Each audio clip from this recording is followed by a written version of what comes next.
Hey, I'm back, and I got another set of TwoSuns here, and we're going to be basically picking up where I left off in my collection, and that would be the first one here, the TS77, which I got just a little while ago, and this thing is wild. It's a frame lock, but the other side doesn't exist, so yeah, it's a little out there. It does remind me of some of the CRKT kiss and peck knives that they used to make like this. However, those had the blade sit up flush and they were chisel ground, whereas this is a more traditionally sharpened knife. This one's in D2. It definitely gets the weight down by not having the handles there, so that's, yeah, it's a strange one. And this here is a TS80 Jaeger. And for whatever reason, I'm not sure exactly at the moment where my thumb studs are on there. They are orange that match the back spacer here. They've also made this in titanium variants here.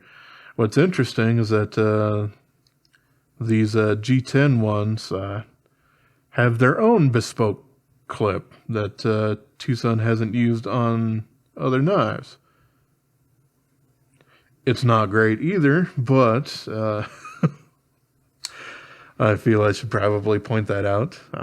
Yeah, this thing is quite the bruiser. With that Tonto tip sort of thing going on there. This one has some quite wide geometry, probably a little bit more useful for some light chopping or thunking into something like that. This is a Vitesse design, which I'm not familiar with a whole lot of others that they've done for TwoSun or others, but hey, there you go. It seems like there's quite a following for this particular knife online. I've seen a lot of people who are really, really happy with them in general. For me, I think it's probably just not my thing. I do like that you can creep up pretty quick on there, but yeah, this blade stock is super thick and super heavy. And at least this one, the pocket clip, hey, it's different, but it's still uncomfortable. All right, TS81. This is a Wong design, and it's very long. The tip is well, it's not going to be a needlepoint or anything like that. This thing is quite nice and comfortable. Now this, I suppose, is a little bit more Halloween influence there with the black and orange G10. It's in D2. It's pretty darn comfortable sort of thing there. This has their deep carry clip, but it has a little bit of extra out there on the back, so that's not sitting directly on my pinky knuckle, so that makes it a little bit more comfortable in that sabery grip kind of going on there. So, all right, and we have this guy here. This is the TS83, and I'm really not a fan of this thing. But yeah, I won an auction for it for $19, so I figured, sure, why not? Let's add it to the there. I don't remember off the top of my head who actually designed this. If this was like a KC design, maybe something like that. I don't know, but yeah, this is the G10 variant. So it's got D2 steel on there. Bespoke clip that's alright and has a decent amount of clearance for some material in your pockets, but there's absolutely nothing ergonomic really about this handle that I can figure out whatsoever. Yeah, I guess it's not super bad that way. That wedge kind of sits there in your palm, but that just seems really, really limited. And yeah, the flipper tab on it is interesting. It works, but you don't have a whole lot of clearance, so you have to be a little bit more conscious of that than you would with others. Now, the G10 ones don't really have this problem, but there is a full titanium frame lock that they have made of this in the past. And it's used M390 blade steel, and it has the problem of this back spacer here that will slowly chip away at the blade, so it kind of eats itself. Unfortunately, not the only one that TwoSun has made like that, but this one was very much the first one that I'm familiar with, at least. Next up, we got the TS84 Orca in G10. Now, this is a Mazlan Mokhtar design, and it's enormous. I probably would not suggest using this as an EDC folder. It's just huge. In general, you know, it's decently comfortable. And that's nice that I can even do that with my quite large hands and whatnot. But, I mean, the blade geometry on it and whatnot, this is a very, very hard use kind of knife. This isn't something that's probably suited a little bit more to a lot of EDC tasks. Okay, next, excuse me, we got the TS85. This is a pocket tank. At least that's what I hear a lot of people refer to it as. I don't know if that's its official name. Well, there we go. Now this...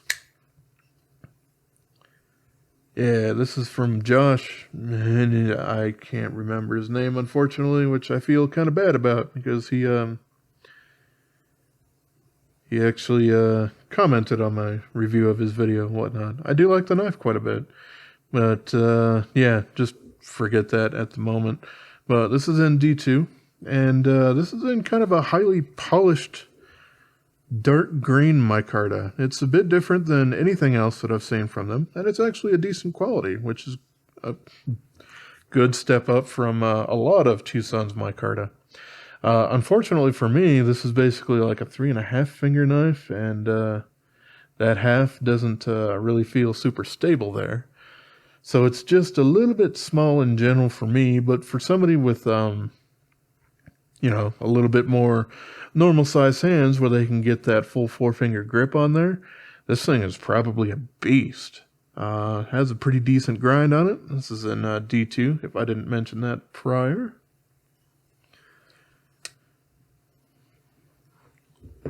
So here we are at the TS89, and this is the G10 variant. There is also a titanium frame lock version of it. This one is in D2, which I think the titanium one was as well. It's got a pocket clip there, which doesn't really give you an amazing amount of pocket material sort of thing there, but it is sitting in a channel. It is just a little tiny bit difficult to get that started going into your pocket, but because it's got the channel underneath there, you actually do have a little bit more material that you can fit in there than you can see in this little area here. Now, I have done a cut test using this before, and this thing is basically the highest performing D2 knife that I've tried out of quite a few companies at this point. It's done a pretty darn phenomenal job. I'm not super thrilled about the interesting kind of gear or notched sort of things there. I kind of probably would have preferred it to be just a little bit more of a standard curve there. But a really nice knife nonetheless, and very, very affordable. Alright, the next one we have here is the TS103, and this is a titanium frame lock with carbon fiber, and this is a very weaved carbon fiber here. We can flip this guy open, and you can see that it's not exactly a tall blade. This is a little bit more of a toothpicky kind of design there. I've got a pretty ugly scratch on there. That's annoying. Oh well. Yeah, night morning, D2. Decent pocket clip going on here. With enough clearance there, and it's easy enough to get in and out of the pocket. What I have found is a little difficult on this thing is just due to the exact dimensions of that swedge there on the top. This one is difficult to actually clamp into an angle-based sharpener or whatnot. You can do it, but you will have to sharpen it to 20 to 25 degrees. And that's generally a little too obtuse for what I want. So this one I end up just sharpening with my belt grinder. So the Work Sharp Ken Onion edition with blade grinding attachment and whatnot. And it does a pretty darn good job. Yep, we got quite a bit of sharpenability there, as there's where the plunge grind ends and the blade starts basically there. So I like this thing quite a bit. It does remind me probably of the Artisan Cutlery Shark a little bit. Now this does drop just a little tiny bit, whereas the Shark is very straight back. But a lot of the same sort of things going on there. Really intricate back pocket, or backspacer. There we go. Yeah, I like it. This one is weird. This is TS108. I think this one is from Sebastian Irwin? Yeah, Sebastian Irwin. And this one's in D2, and it's a front flipper. And I can't say that the ergonomics here are bad. This does feel a little strange to me, especially with it being kind of a hawkbill sort of thing here. And the pocket clip on this thing is incredibly long and rests directly on the frame lock. So you see, I actually have to move that pocket clip out of the way as well when I'm doing that.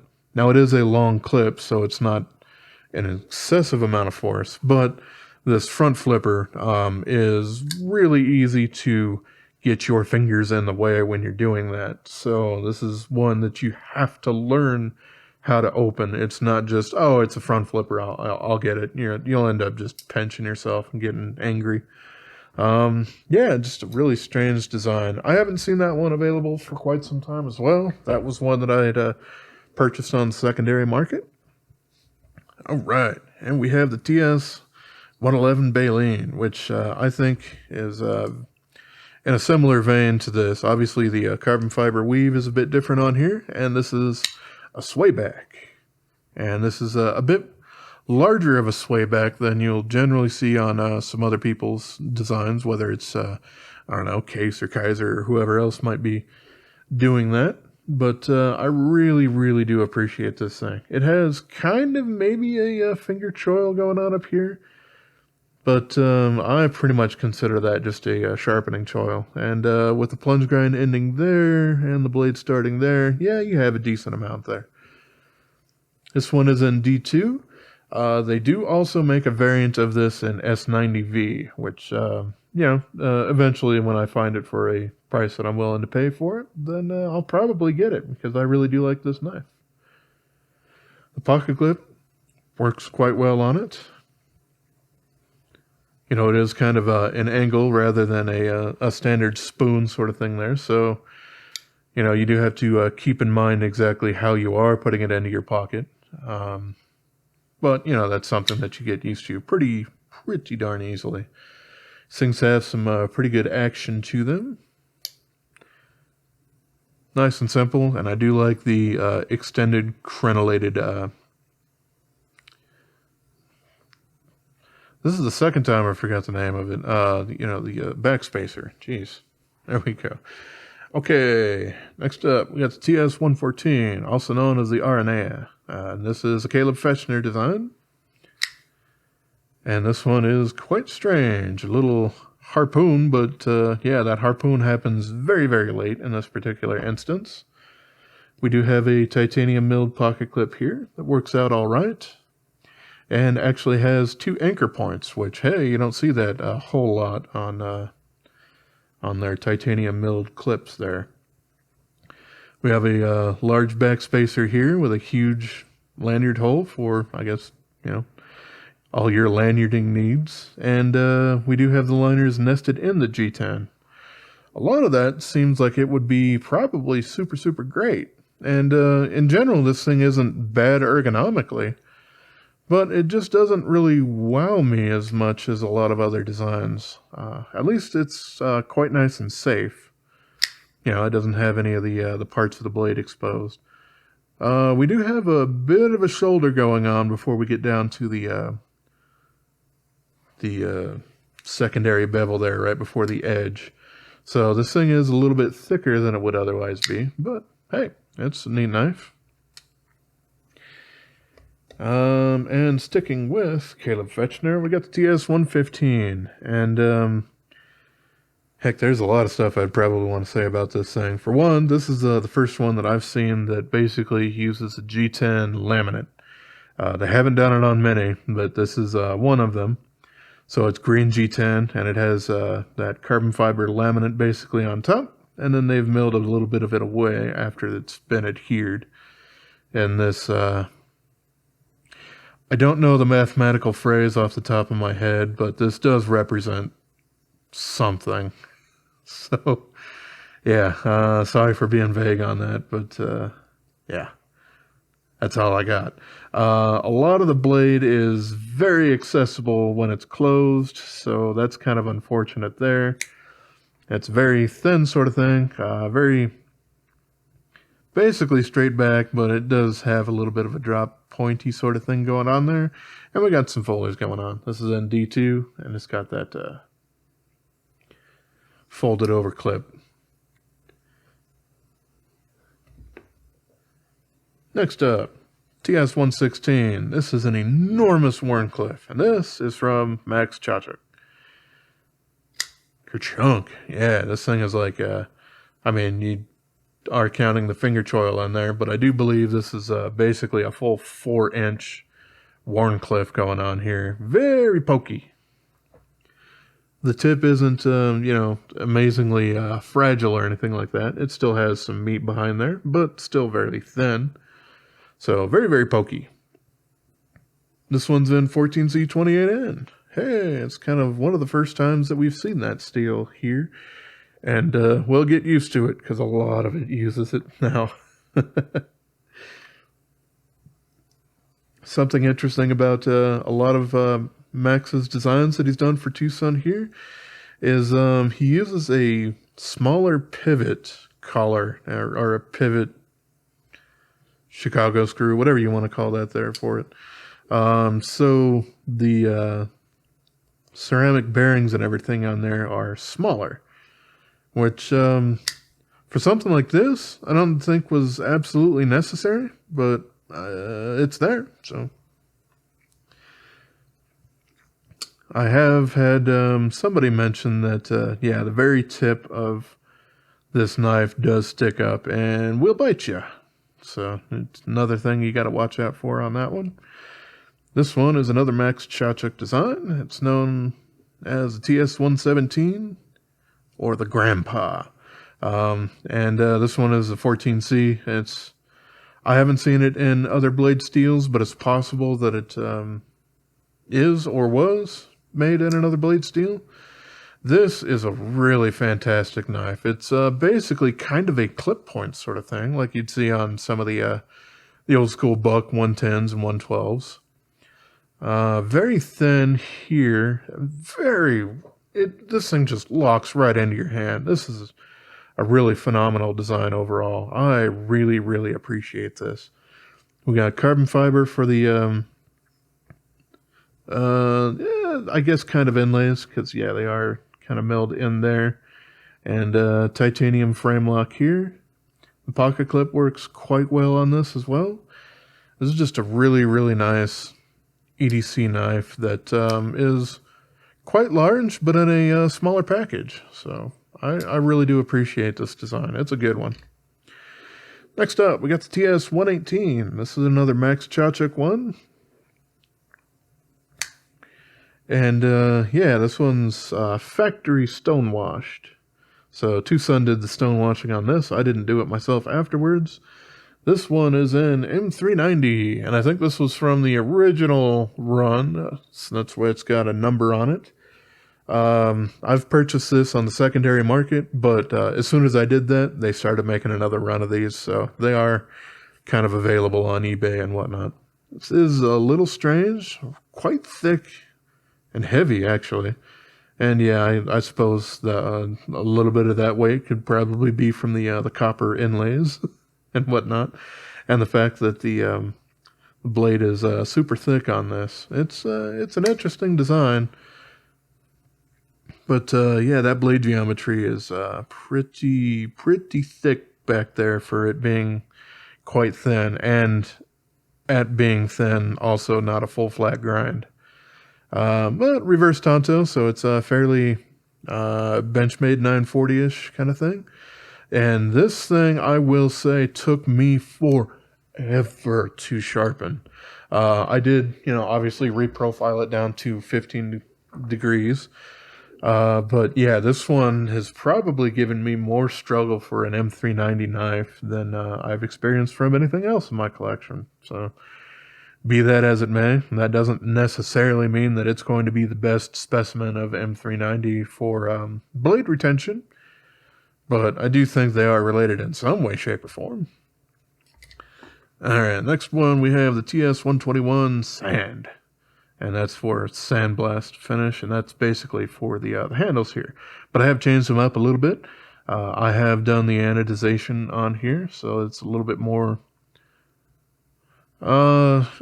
It's a mixed blue kind of thing. To me, it kind of reminds me a bit of some basically like some gun bluing that may have happened out in the desert or something like that, and it's rolled around in the sand a little bit, so it's a little more muted. But because of that, I also have the gold clip and backspacer on here. This one also has a pretty large following online. Some people really appreciate this one. It's a Wong design. This one's in D2. I have done a stone washing after the fact on this one, so I've done the mod work on there. And this one has basically the front and back sort of thing. So it's got like those fighting knife kind of quillions or whatnot that you might have. It's not exactly my particular jam because I kind of want my thumb to be a little bit further forward, but then again, I think this probably has a little bit more tactical applications than I'm not particularly a tactic capable person, so there we go. All right, let's take a look at the next drawer. This one's got some interesting fellows going on here. This is the TS124-G10-UP. Now this one has also been made as a frame lock in the past, and also a different version of the frame lock that basically has the outline of a nude woman on the front of it. Be that as it may, whatever. I really like what they've done with the G10 on this guy in particular. It's really hard to see, but it has a micro texture to it. That's it really does feel grippy, even though it's mostly polished up. This is just done in black and white. However, they have a new model that has a whole bunch of different colors kind of going on here. It's kind of, I guess, what some manufacturers would probably refer to as G-Mascus these days, but hey, looks really attractive. I really appreciate that. And yeah, this one's in 14C28N. I think the originals were in 12C27. So that's probably what the upgrade was in general on here. This is a Wong design. And a pretty darn nice knife. I really like it for what it is. That's really nice blade shape to it. Really good sort of thing going on here with the sharpening choil that gives you a lot of sharpenings and all that sort of stuff. And yeah, I really do like the texture and the look of that G-Mascus that they did on that. Keeping with Wong, we have the TS127, and this is the Dash Crude. And that basically refers to the finish that the G10 has on the handle. They have a 127-Fine that looks a little bit different, but hey, they're both the black and white G10 there. And this is probably a favorite with a lot of people for being a good all-around beater knife or EDC sort of thing for a lot of people. It's very, very affordable, 14C28N. You can see that, yeah, it does get micro scratches in here. I've done a cut test on this with my twisted sisal rope, and this worked out quite well. It didn't quite beat that TS89 and D2, but it got really darn close. This thing has that, nice flipper tab there in the back, but you also can easily do that from the front and roll that open. Thick boy handles on this, but makes that really ergonomic when you really want to get in there. This one does have a fairly delicate tip to it, so this probably isn't going to be your paint can opener. But in all other circumstances, this thing is phenomenal. Especially for the price when you can get it for probably somewhere around $40 or less. Okay, here we have the TS128 Dynamo. And this is the original one, so it's got the weave carbon fiber. There is a more recent upgraded version or whatnot that they've changed a bit, and it's basically vertical striated carbon fiber. But yeah, this is a Tepe design, and this is an S90V. And I got this one a long time ago, and the S90V on this particular blade sucks. It performs, I don't know, probably in between a lot of manufacturers, 12C27 and 14C28N. Not super great. They have gotten a lot better at S90V, but yeah, this one in particular, it was pretty miserable. But I do like the blade design in general. It's like a very straight back sort of thing here. Nice compact sort of thing. 3 fingers, frame lock. And we have kind of a dial version of a flipper tab, so it's not super pointy or anything like that. There's a lot going on for the knife, just unfortunately the blade steel isn't one of them.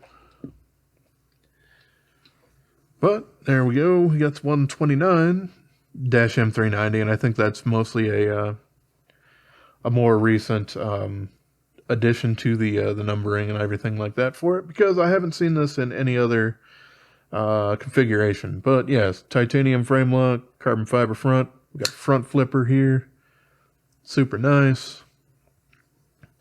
And we also have not a round hole, or it's got a little bit of that in the back there, but it works super great for flicking it out, and obviously for that reverse flick and everything like that.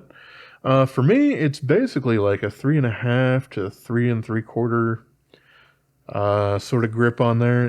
The handle is just a little tiny bit smaller than I thought it was when I first purchased it. It's still growing on me. I still really do appreciate this. And hey, it's pretty darn easy to really creep up there if you want to get right behind the edge if you're doing something super intricate, like apparently trying to cut your knuckle skin or something like that. This one's an M390. So yeah, this is another one that a lot of people really appreciate. Another kind of one of their, I would consider flagship kind of designs. One that will probably be made for quite some time. Yeah, it's just a really nice knife overall. Okay, next one up, we have the TS132. And yeah, you can see we're back to the black stamped clip. This is an in-house design, so it doesn't really have anybody else associated with it. This is a big ol' Wharncliffe here with their kind of mid-thread count micarta. I have also basically sanded this down and re-oiled it myself just to get a little bit different texture on there and more uniform look to it. And I mean, outside of that black stamped clip that does dig into you just a little bit here, there's a lot of really good things going on with this design. I really like the jimping up here. It's very comfortable. The finger choil's probably just a little bit small for me, but for kind of normal sized hands, it's probably pretty darn good. And it's also long enough you can certainly choke up for some nice pinch grips and whatnot. And of course, we do have a couple of dips here, so you can get your finger in there for some downward pressure for some utility cuts. So there's a lot of stuff interesting going into here. It's also interesting that there's 3 separate Chicago screws going through that. Well, it'll be 4 because probably... Nope, just 3. Which is interesting. A lot of times they'll have like maybe 1, possibly 2, but they'll have a pin kind of holding in the rest of it. And I think there is probably a pin up here on the top for it. But yeah, quite nice design in general. All the blade is concealed, so pretty darn good thing overall. Alright, this is a TS134 Shockwave in wood. It's because the original version of this is a titanium frame lock, and this one is not. It's a liner lock variant that they've done of it. This one is number 80, since he does number his, or a lot of his designs. This one's in 14C28N rather than M390 that the titanium frame lock is in. And we have burl wood of some sort. Now, I don't believe that this is stabilized, really.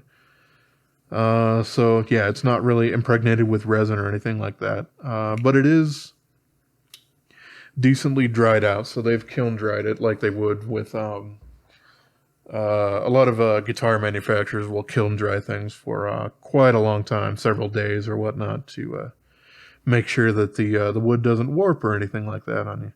And this one seems to do that just the same. Would be kind of interesting to try and stain these or something like that, just to get a little bit more character to them. But yeah, they do have a nice finish, a little cat's eye marble kind of look to them, so that's pretty nice. The underside of those scales aren't quite as shiny. They don't need to be. They're not visible, but there you go. We also have proud liners on here, but not by much, so it doesn't bother me all that much.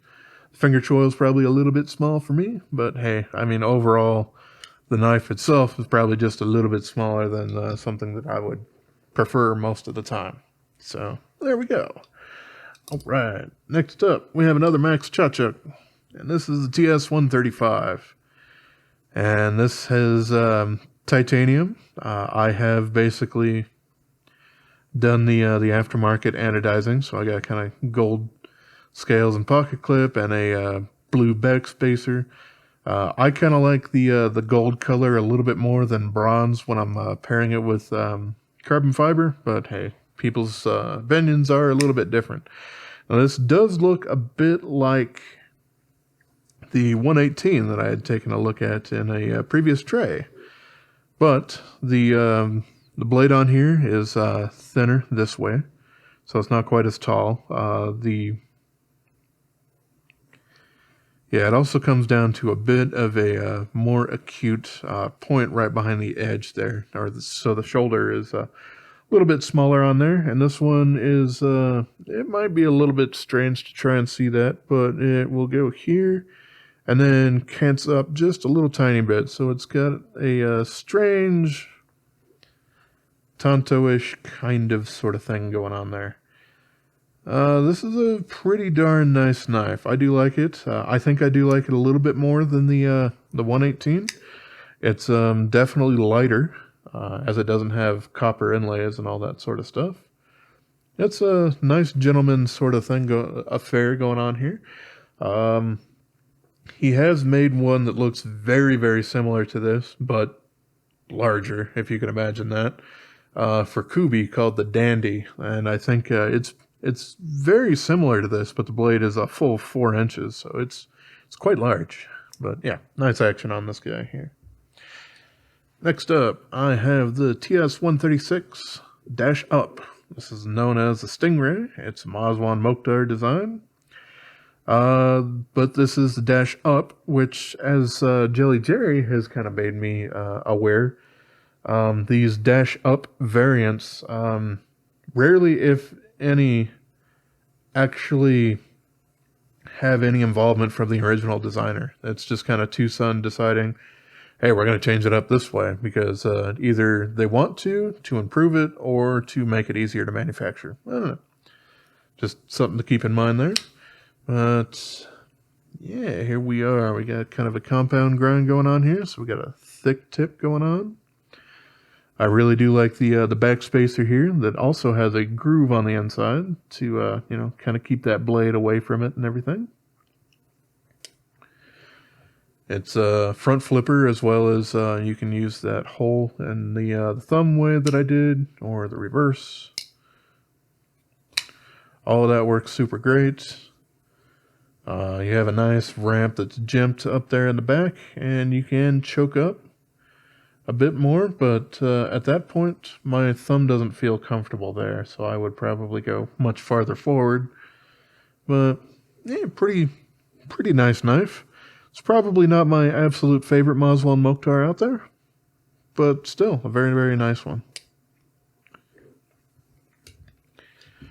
Let's see, we have another Mazwan Mokhtar here. This is the TS137-M390. And this one is known as the Stargazer. It's like a large Chinese cleaverish kind of a thing that was really popular out there for a bit, and it seems to be kind of dying down, but hey, that's kind of his take on there. Basically a 3-finger grip, but if you do want to choke up there, you can get all 4 on there. No problem whatsoever. This one, I got it to a pretty spicy sharpness going on. I think it was about 110 on the best tester. So yeah, this thing is super scary sharp. It's also a front flipper, so yep, keep that in mind there. It's a pretty interesting one. All right, next up we have the TS138-M390-CF. This is a Wong design known as the Dracula. And yes, this one is an M390. However, they do make it in a D2 as well. And they also make it in a full titanium. So this front piece would be titanium rather than the milled carbon fiber that I have here.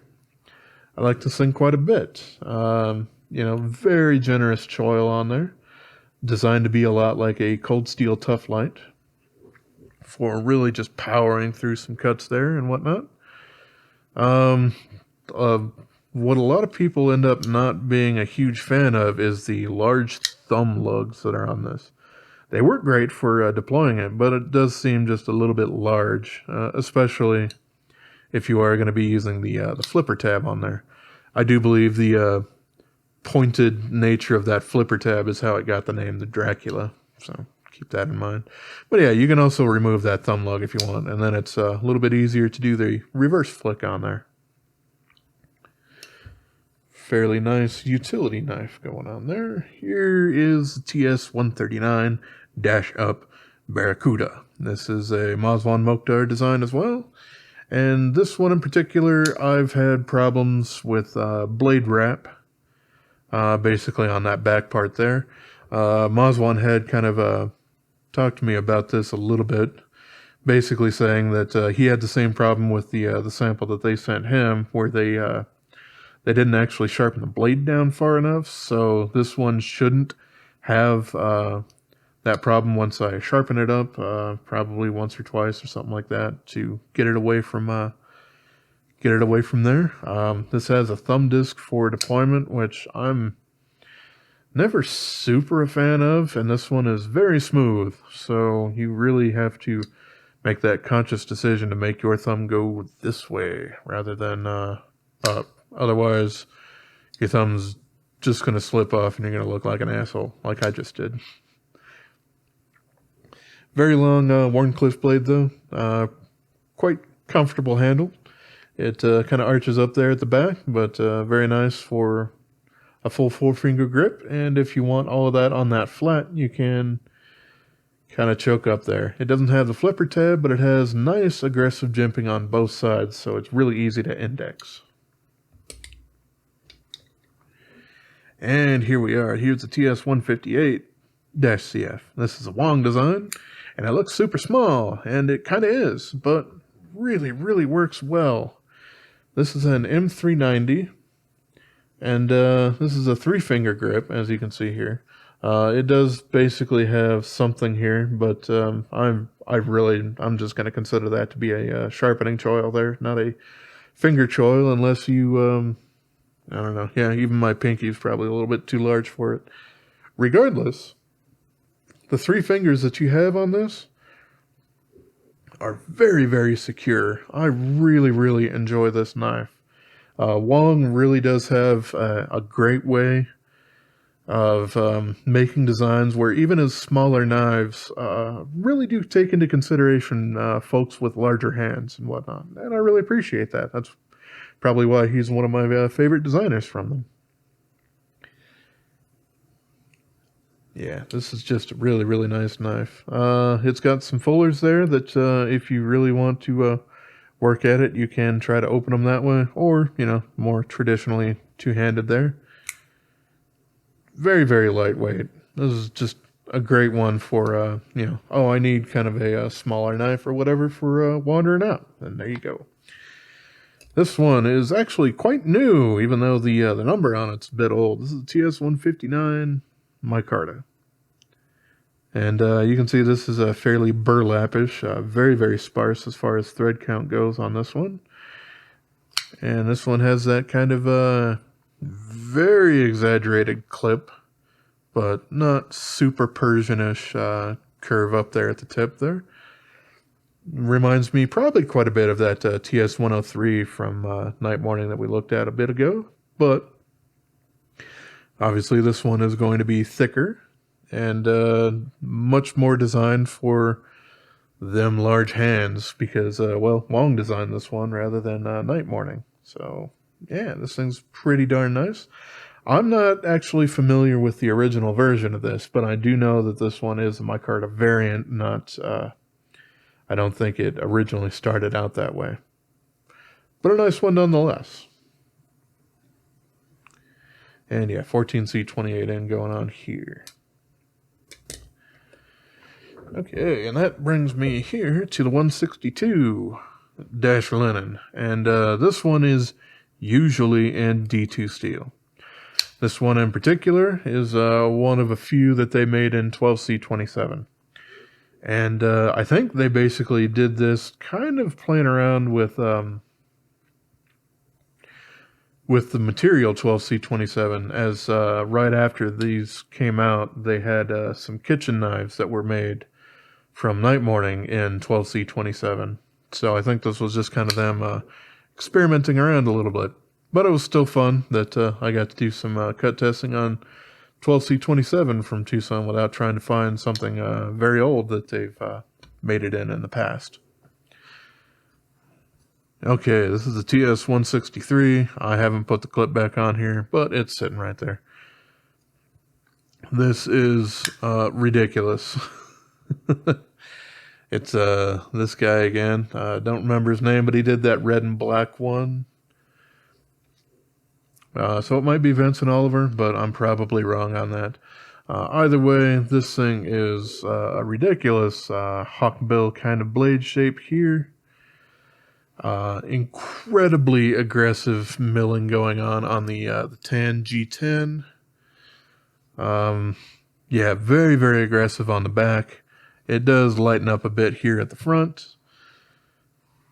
They did a really, really nice job on doing a black wash on the blade and the liners on this, though. That's very, very attractive. I do think this is mostly designed for tactical applications and whatnot, kind of using it a bit like a karambit without, you know, a ring on there or something like that. That's my best guess. I got this thing for a very, very cheap price, like 22 or 23 bucks from the auction. So I was super happy to pay that for that thing here. And to kind of go ahead and close out this particular video, we have the TS165. This one's got grooves all the way around it. This is a Wong design, 14C28N. got that folded over clip. And yeah, those grooves even continue into the blade in a few of those. And a lot of that's aesthetics on this one in particular. You can see that it does have holes drilled through on pretty much both sides there. The back three here, they are on both sides, but the clip is actually sitting up back there. That's why you can't see fully through it, in case you were curious for whatever particular reason. This has their black and white corrugated G10 sort of thing here, and it's not bad. Still, I think I would probably prefer this 127 up here over this one. But if you are looking for a little bit more of that standard spear point, a little bit more tactical fighting knife style sort of blade shape, then that one's got your name all over it and nice and cheap. So yeah, here's where we are now, where I've got 4 of these done, which means I have another, looks like I have another 5 drawers of these, and that's just for the locking folders. So yep, we'll pick this up on the next one. But yeah, I don't want to make them super crazy long when I can just kind of throw that in a playlist afterwards, and people can do that anyway. So, alright, as always, I appreciate y'all for watching, and have yourself a wonderful rest of your day, yo. And subscribe.